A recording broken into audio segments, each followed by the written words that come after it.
From the Millersville University Weather Center, I'm meteorologist Kyle Elliott here with the medium range forecast and video discussion issued on Monday, January 5th.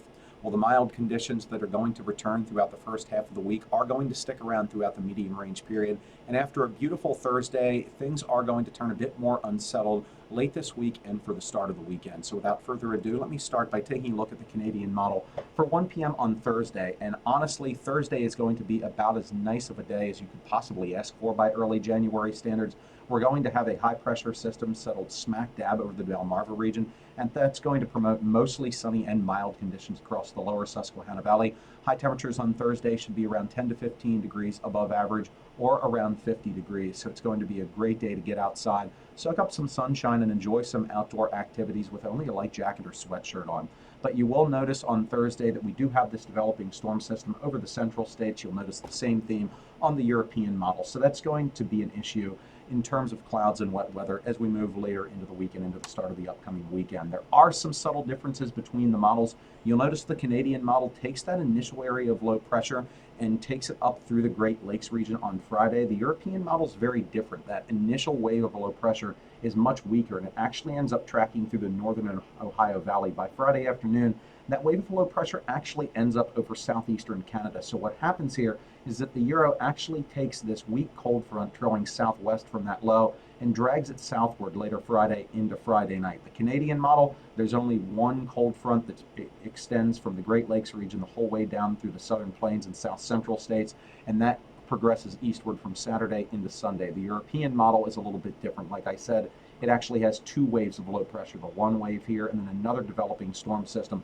across Oklahoma and Texas later Friday into Friday night with two separate cold fronts. One initial front that pushes southward into PA Friday night, and then a second one that's going to develop and trail south and west from the second storm system. And you'll see that going forward into Saturday. There's the Canadian model. Yeah, there is this other wave of low pressure, but in general, that's still the same cold front that what you saw on Friday. So if the Canadians right, both Friday and Saturday turn out very warm. We have this strong southwesterly flow. The mid-Atlantic states are fully within both systems' warm sectors.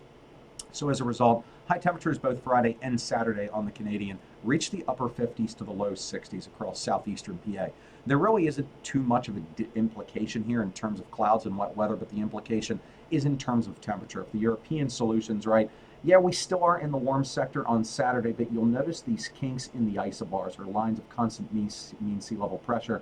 This denotes a warm front that's basically draped right along the Mason-Dixon line. So if you're north of that warm frontal boundary, Saturday could actually turn out damp and quite chilly with highs in the 40s. South of it, you bust right into the warm sector with highs in the 60s. So we're just going to have to wait and see which model ends up being correct here.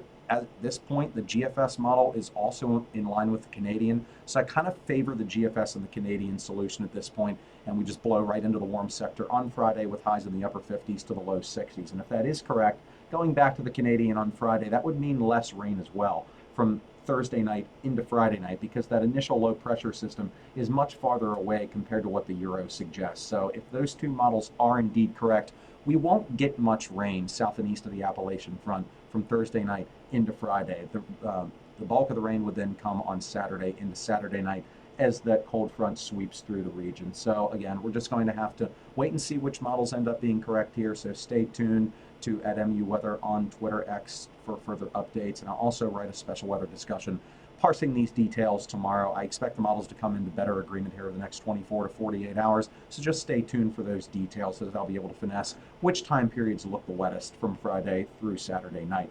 Either way you slice it, no matter which model you look at, that cold front pushes off the eastern seaboard later Saturday night, and then behind it on Sunday, we have the strong west to northwesterly flow, and that will usher drier and cooler conditions back into the region. It's not going to be cold by any stretch of the imagination. In fact, high temperatures on Sunday should still be well into the 40s, so they actually will be a bit above average still on Sunday. But compared to Friday and Saturday, things do look a lot cooler and more seasonable. Factor in those winds and partial sunshine. It's definitely going to feel chillier outside Sunday afternoon. It'll generally feel like it's in the 30s, so you'll need those winter coats once again. And wind gusts could reach 35 to 40 miles per hour from Sunday afternoon through Monday morning, so make sure to hold on to your hats out there as well. As we take a look at the medium range forecast, mostly sunny and pleasant on Thursday, high 52. Mostly cloudy and mild Friday with scattered showers, high 56. Mainly cloudy, breezy, and mild with periods of rain on Saturday, high 58. Partly sunny, brisk and cooler on Sunday with highs in the mid-40s. Well, that'll do it for this edition of the Medium Range Forecast. Tune back in next Monday for the latest edition. Until then, enjoy this stretch of milder conditions that will grace the region throughout the rest of the week and into the upcoming weekend.